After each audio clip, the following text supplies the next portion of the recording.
네, 서동수의 글로벌 마켓 리더 메리츠 종무증권 서동수 대리와 얘기를 나눠보도록 하겠습니다. 안녕하십니까? 예, 안녕하세요. 네. 네. 자, 오늘 서동수 대리와 어떤 내용들 가지고 저희가 얘기를 이어가 볼지 먼저 이슈부터 확인을 해보도록 하겠습니다. 자, 유로존의 회복 의지에 대해서 얘기를 나눠보도록 하겠습니다. 자, 최근에 어떤 여러 가지 지표들을 볼 때 유럽의 어떤 완만한 회복세 이런 부분들은 분명히 좀 보여지고 있습니다. 하지만 조금 더 확실히 좀 해두고자 하는 유럽의 어떤 의지가 좀 보여지는 것 같은데 그러다 보니까 마리오 드라기 총재가 이번에는 기준금리 다시 한번 좀 동결해주는 이런 모습을 보여줬어요.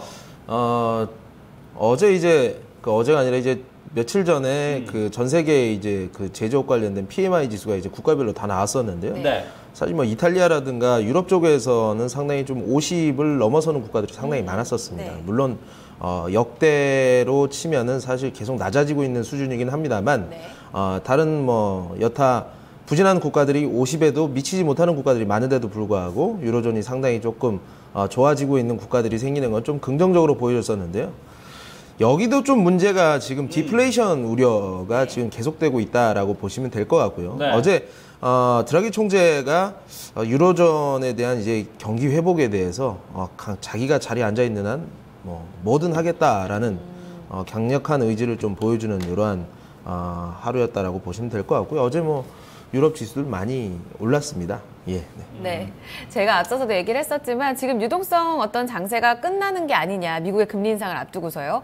이에 대한 어떤 갈증이 상당했었는데 드라기 총재의 어떤 발언 하나가 상당히 또 이런 뭐라고 해야 될까요? 기분 좋은 흐름을 나타내지 않았나 이런 생각이 듭니다. 네. 일단은 뭐 흐름을 조금 더 지켜봐야 될 것 같은데 지금의 양적 완화 프로그램도 꾸준히 또 국채 매입으로 이루어지고 있고요. 외신 쪽에서는 이번 회의에 대해서 좀 어떻게 평가를 하고 있을까요? 일단 그 블룸버그 따르면요. 일단 유로존의 양적 완화 프로그램은 2016년 9월까지 예정이 되어 있습니다. 네. 여기서 이제 필요하다면 더 이상, 그러니까 만약에 경기가 회복되지 않는다고 한다면 기간이라든가 양에 있어서도 더 늘릴 수 있다라는 부분들을 얘기를 했었고요. 네. 이 이후로는 이제 인플레이션 목표치인 2%를 달성을 하지 못한다라는 부분. 8월 인플레이션이 0.2%밖에 나오지 않았습니다. 뭐 왜 그랬냐? 유가가 너무 많이 떨어져서 그렇다라는 식으로 얘기를 했었는데요. 네. 이로 인해서 좀 디플레이션이 우려가 좀 지속되는 상황들. 결론적으로 ECB는 그 인플레이션 목표치를 좀 수정하는 모습들을 좀 보여줬었는데, 네. 올해 0.3%에서 0.1%, 그리고 내년은 1.5%에서 1.1%, 그리고 이제 경제 성장률 같은 경우도 올해 이제 1.4%로 하향 조정, 그리고 내년도 1.7%로 각 0.1%, 0.2% 하향 조정하는 이런 성장률 목표치를 좀 보여줬었습니다. 그래서 유로존의 경기가 생각보다 조금 못 오른다고 한다면 좀 강력하게 좀 진행을 하겠다라는 이런 부분들을 좀 보여줬었고요. 근데 이게 재밌는 것은 이제 그 중국 증시 폭락 이전에 수립이 된 부분들이라서 이런 것들이 오히려 더 가만히 되면 좀 더 강력한 부양책으로 더 이어지지 않겠느냐 이렇게 보고 있습니다. 뭐 그림 보시면 이로 인해서 유로화가 좀 1.1%나 하락을 하는 큰 낙폭을 좀 보여줬었고요. 달러화 대비해서 뭐 유로화가 이렇게 떨어지게 되면 최근 들어서 뭐 통화 절하를 이제 노골적으로 내고 있는 나라들이 뭐 중국을 넘어서서 이렇게 보여주고 있는데, 네. 이러한 흐름들이 어떻게 우리 시장에 좀 영향을 미칠지 좀 궁금합니다. 네. 네. 자, 이렇게 어쨌든 조금 더 이제 확실히 해두고자 하는 유럽의 어떤 의지, 거기에다가 이제 디플레이션에 대한 우려를 좀 씻어내고자 하는 이런 양적 완화 의지 때문에 좀 통화 가치가 좀 떨어지고, 이런 부분에 있어서는 그러면 어떻게 보면 수출 경쟁력은 오히려 올라가지 않을까 이런 생각이 들어요. 네, 맞습니다. 뭐 이렇게 되면 통화 가치 떨어지게 되면 수출 경쟁력이 뭐 올라간다는 공식은 뭐 여러 사례를 통해서 많이 보셨을 테고요. 네. 뭐 일본 사례를 보시면 알 수 있을 겁니다. 친시장적인 이런 유동성 공급 이라는 게 상당히 어떻게 보면 증시에 있어서는 상당히 좀 좋은 호재로 받아들일 수 있습니다. 하지만 이러한 자금들이 또 이머징 쪽으로 순수하게 또 순유입이 될 수도 있기는 하겠습니다만 유로존이라든가 이런 선진 증시에 대한 이 선호도가 높아지게 되면 이머징 쪽에서의 또 이제 선호도 자체는 좀 많이 떨어지면서 네. 좀 유입을 제한시키는 요소로 좀 작용하지 않을까 이런 우려도 좀 있는데요. 네. 좀 어쨌든 일단 이렇게 생각하지만 좀 지켜봐야 되는 부분들이다라는 좀 생각이 들고요. 그래서 뭐 우리가 바닥을 탈출하는데 어떻게 작용을 할지 한번 지켜봐야 될 것 같습니다. 최근 들어서 뭐 외인 수급이 굉장히 좀 불안한 모습들이 계속 이어지고 있는데 이런 것들은 어떻게 보면 친시장적인 요소이기 때문에 한번 지켜볼 필요가 있을 것 같습니다. 네. 어떤 유로존에 있어서의 경제 회복 흐름 그리고 유로화 가치가 추가적으로 더 밀리게 된다면 아무래도 이머징 시장 쪽으로는 자금 유입이 좀 제한적일 수밖에 없다는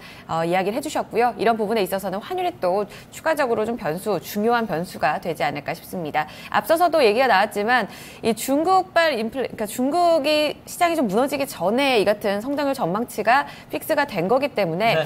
이를 감안하면 조금 더 위험할 수 있다는 이야기들이 많이 나오는데요. 두 번째 이슈에서는 중국 관련 이야기 좀 더 자세하게 나눠보겠습니다. 네.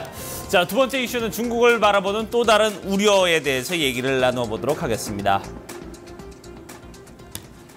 네, 뭐 중국 내 어떤 뭐 증시의 흔들림 뭐 이런 부분과 어떤 뭐 경제 지표 이런 부분도 다 뭐 문제가 될 수 있겠습니다만 최근에 이제 중국에서 어떤 이런 시장을 바라보고서 계속해서 좀 돈이 빠져나가는 이런 모습들이 보여지고 있거든요. 이게 오히려 좀 더 심각한 문제다 이렇게 내다보고 있더라고요 보니까. 예, 맞습니다. 뭐 중국 위안화 평가절하로 인해서 무슨 뭐 자본 유출이 굉장히 지금 가속화되고 있다라는 식으로 이제 여러 언론들이 좀 전하고는 있습니다만 사실 중국 쪽에서 빠져나가는 자본 유출은 사실 몇 분기 계속 연속돼서 이뤄진 일이었습니다. 그렇기 때문에 이번 뭐 일회성인 자본 유출을 그리고 앞으로 진행될 이렇게 이제 막무가내로 예상을 해서 우려를 하기보다는 뭐 어떻게 지금 진행이 되고 있는지를 한번 제대로 살펴볼 필요가 있을 것 같습니다. 네, 이 자본 유출 꾸준히 좀 지속이 되어 왔다. 앞으로에 대한 파급력을 중점적으로 봐주신다고 하셨는데요. 일단 자본 유출에 대한 어떤 근본적인 근원이라고 봐야 될까요? 근원지가 일단 경제 펀더멘털에 대한 우려감으로 시작이 된 게 아닐까 싶은데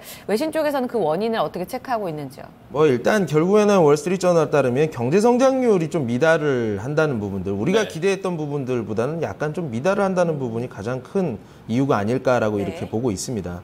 중국이 사실 뭐 8%에서 7%로 경제 성장률 목표치를 낮추면서 중속 성장을 선언한 지가 좀 오래되었는데요. 이런 것들 뭐 그림을 보시면은 아시겠지만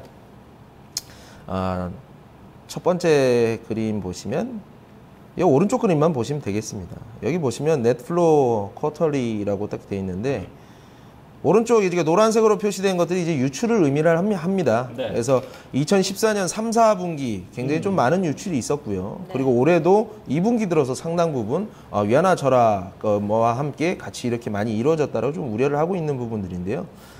이렇게 되면서 사실 이제 뭐 8%에서 7%로 좀 낮춰져 보면서 결국에는 들어가 있던 돈들이 자산들에서 돈이 빠져나가는 흐름들은 어떻게 보면 당연하다라고 좀 보여지고요. 여기서 이제 포인트는 4조 달러의 그 육박을 하는 외환 보유고, 그러니까 뭐 한 4,500조 정도 되겠죠. 네. 4,100조. 예, 그 정도 될 네. 텐데. 네. 요게 지금 여기서 한 300조 정도, 350조 정도 빠져나갔다고 해가지고 이게 엄청나게 많이 빠져나갔느냐라고 좀, 이렇게 좀 표현을 하는데 이게 그다지 많이 빠져나간 것 같지는 않고요. 그건 4분기에 걸쳐서 요 정도 빠져나가는 것, 요 정도는 뭐 충분히 감내할 만한 수준이다라고 이렇게 좀 생각이 듭니다. 무엇보다 더 중요한 것은 속도가 중요하거든요. 그래서 이제 서서히 이루어졌다는 부분들에 대해서는, 보시면은 아까 그림도 보셨지만 오히려 작년 3, 4분기의 유출 금액이라든가 이 폭 자체가 올해는 많이 좀 둔화된 모습들을 좀 우리가 확인할 수 있을 것 같습니다. 오히려 그러면은 지금 이제 중국의 어떤 자본 유출에 대한 걱정, 우리가 생각하는 것보다 그렇게 많이 좀 걱정할 부분은 아니다. 이렇게 좀 얘기를 할 수 있을 것 같네요. 앞으로의 파급력이 중요할 것 같습니다. 네. 그렇다면 속도 부분에서는 우리가 좀 체크해봐야 될 부분, 그러니까 뭐 외환 보유고가 얼마나 더 줄어드는지 그런 부분들을 좀 유념해서 봐야 되는 건지 어떻게 좀 전략을 세워볼까요? 일단 뭐 중국 자체 내부에 뭐 위기가 되느니 안 되느니 이런 거는 논할 필요는 별로 없을 것 같습니다. 외환 보유고 자체가 지금 우려할 만한 수준, 그리고 외환 보유가 줄어드는 이런 속도 자체가 우려할 만한 수준은 아니다라는 생각이 좀 들고요. 일단 이런 것들은 이제 중국이 이제 금융시장 개방화를 통해 가지고 뭐 어쩔 수 없는 좀 마찰음이라고 좀 보여져요. 그렇지만 여기에서 이제 또 순간순간 돈을 밖으로 빼가지 못하게 하는 이런 조그만 정책들을 내놓으면서 네. 어떻게 보면 개방화라는 이런 대목표에 좀 어긋나는 좀 정책들이 조금씩 세워지고는 있습니다만 네. 이런 것들이 이제 언젠가는 개방화라는 그 구호 아래 좀 균형을 이루면서 점점 개방화 단계를 걷지 않겠느냐 이렇게 좀 보고 있고요. 네. 어떻게 됐든 중국 금융시장은 뭐 안정화를 이제 찾아가는 수준이다. 피크를 넘어섰다라는 좀 생각이 좀 많이 듭니다.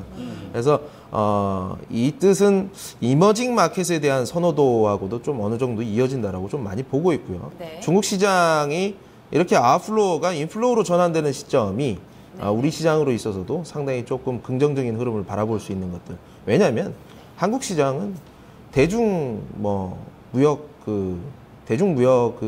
포션 자체가 우리나라 제일 크지 않습니까? 네. 우리나라 내부적으로도. 그리고 가장 큰 수출 시장 중에 하나이기도 합니다. 두 번째 그림 한번 마지막으로 보시면 네. 네.